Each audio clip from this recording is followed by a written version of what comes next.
The Green Lantern Season 2 Issue 1 sees Hal Jordan celebrated on Oa by his fellow Lanterns. The Guardians are impressed with his completed mission against Controller Mu, wondering how to reward a man who already possesses every honor the Guardians can bestow on a Lantern. The beings gift him a newly upgraded power battery with some new and interesting features, so it's time for him to speak the oath and recharge his ring. Along with his fellow Lanterns, Hal speaks the Green Lantern Oath, powering up his ring. That night, Hal has a dream of the Guardians, who say a new reality dawns and they must leave. They acknowledge his good work, but a great rebirth is imminent since the Cosmic Grail has awoken and summoned them to fulfill their destiny and partake in the Ultra War. Hal knows that the Grail was a sham, but the Guardians tell him that in this new reality, what was once a sham is real, and the stone that was discarded is the new foundation. The Guardians soon disappear, and Hal is left confused, as later at the Grand Hall of Oa, Hal wonders whose idea it was to bring the protectors from all the different Earths and universes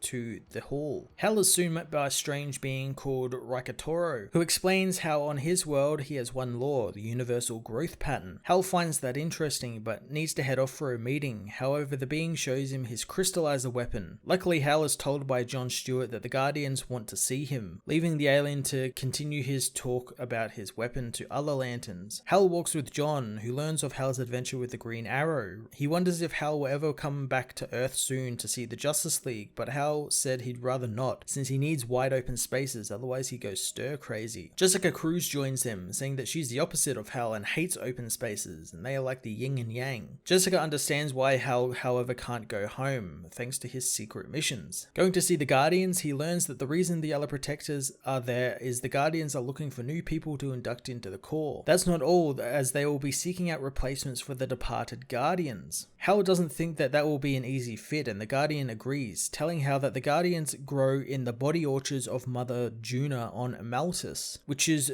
the next trip Hal will be taking, and his partner has already been assigned to him. Hal says that he doesn't need a partner, but the Guardian says that there is unrest on Maltus. However, Hal says that he can deal with anything, as his partner arrives, revealed to be the intelligent salt being Rikataro. Hal doesn't think that the salt being has much experience, let alone Green Lantern experience, but Rikataro says that he is salt and Hal is mostly water, so together they will combine as an ocean of open-minded collaboration. The Guardian warns them that Maltus has collapsed into neo-barbarism, so they should be careful. On Maltus, it's all-out war as the Primorgs have breached the Malthusian fortress, overrunning them as they call for Mother Tree to evolve them some defenses. Mother Juna, however, sees them coming, allowing them to breach the lab as she hides a small black seed and tells her people that it was a pleasure working with them as they are killed. She is soon taken by the Primorgs as they burn the lab. Hal and Rikataro arrive in the aftermath of the battle, finding the Guardians' eggs have all been burned and destroyed. They are soon set upon by the Primorgs, whom Hal easily subdues. Hal tells Rikataro that they are running out of time, but the being doesn't understand that concept, so Hal says that if these beings took Juna, then their options for ensuring her safety are diminishing. Rikataro uses his crystallizer on setting 4 to show a hologram of sorts of what happened in the room. Hal calls him for help, but ends up finishing the fight himself, with Rikataro noting Hal enjoys the violence of the job, and he really didn't need his assistance. Luckily, thanks to Rikataro's crystallizer powers, they retrieve the black seed that Juna hid. Rikataro notes that the seed is imprinted with a powerful gene code, so Hal takes the seed and uses his ring to confirm that this seed is that of the new Guardians. Juna, meanwhile, is strung up in the machines of the Primorgs,